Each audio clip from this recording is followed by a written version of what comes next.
प्रधानमंत्री नरेंद्र मोदी का जादू अमेरिकी राष्ट्रपति बराक ओबामा के सिर चढ़कर बोल रहा है। पिछले महीने प्रधानमंत्री मोदी को उन्होंने मैन ऑफ एक्शन कहकर उनकी तारीफ की थी। अब नौकरशाही में जमी सुस्ती को दूर कर उसे दुरुस्त करने की मोदी की कोशिश के वो कायल हैं। अमेरिका में कॉरपोरेट जगत की जानी मानी हस्तियों की एक बैठक में अमेरिकी राष्ट्रपति ने साफ कहा कि भारत में सुस्त पड़ी नौकरशाही को दुरुस्त करने की मोदी की कोशिश से वो काफी प्रभावित हैं।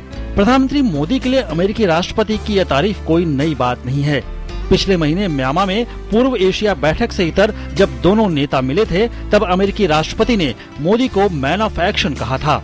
दूसरे ही दिन भारत और अमेरिका के बीच काफी खास WTO व्यापार सुविधा समझौता हुआ। सितंबर महीने में मोदी की अमेरिकी यात्रा के दौरान पहली बार दोनों नेताओं के मिलने से पहले ही दोनों के रिश्तों में प्रगाढ़ता देखने को मिलने लगी थी।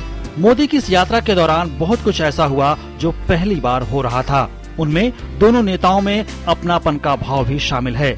मुलाकात के बाद दोनों नेताओं ने चलो साथ साथ शीर्षक से एक दूरदर्शी वक्तव्य दिया था। यही नहीं, अमेरिका के एक नामी अखबार में विजन डॉक्यूमेंट शीर्षक से दोनों का एक लेख भी छपा था। पिछले महीने म्यांमार, ऑस्ट्रेलिया और फिजी की 10 दिनों की यात्रा के बाद स्वदेश लौटे प्रधानमंत्री नरेंद्र मोदी ने यह खुलासा किया कि उन्होंने अमेरिकी राष्ट्रपति ओबामा को अगले साल गणतंत्र दिवस समारोह के लिए मुख्य अतिथि के रूप में आमंत्रित किया है, जिसे अमेरिकी राष्ट्रपति ओबामा ने तुरंत स्वीकार भी कर लिया।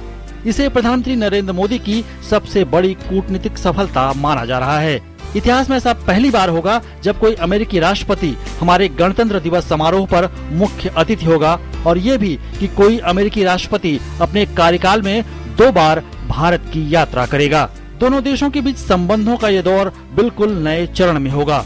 दोनों नेताओं के बीच प्रगाढ़ होते संबंधों का प्रतिबिंब कूटनीतिक रिश्तों में और राष्ट्रीय स्तर पर दिखेगा। भारत में अमेरिकी राजदूत के रूप में पहली बार एक भारतीय अमेरिकी रिचर्ड राहुल वर्मा की नियुक्ति की संभावना इसका साफ संकेत है। अमेरिकी यात्रा के दौरान व्हाइट हाउस में आयोजित भोज समारोह में अमेरिकी राष्ट्रपति ने प्रधानमंत्री मोदी को गुजराती में केम छो कहकर स्वागत किया था। और अब जब प्रधानमंत्री मोदी के आमंत्रण पर अमेरिकी राष्ट्रपति ओबामा हमारे गणतंत्र दिवस समारोह में शामिल होंगे तो पूरा भारत एक साथ बोलेगा, मजा मा। Bureau report, DD news.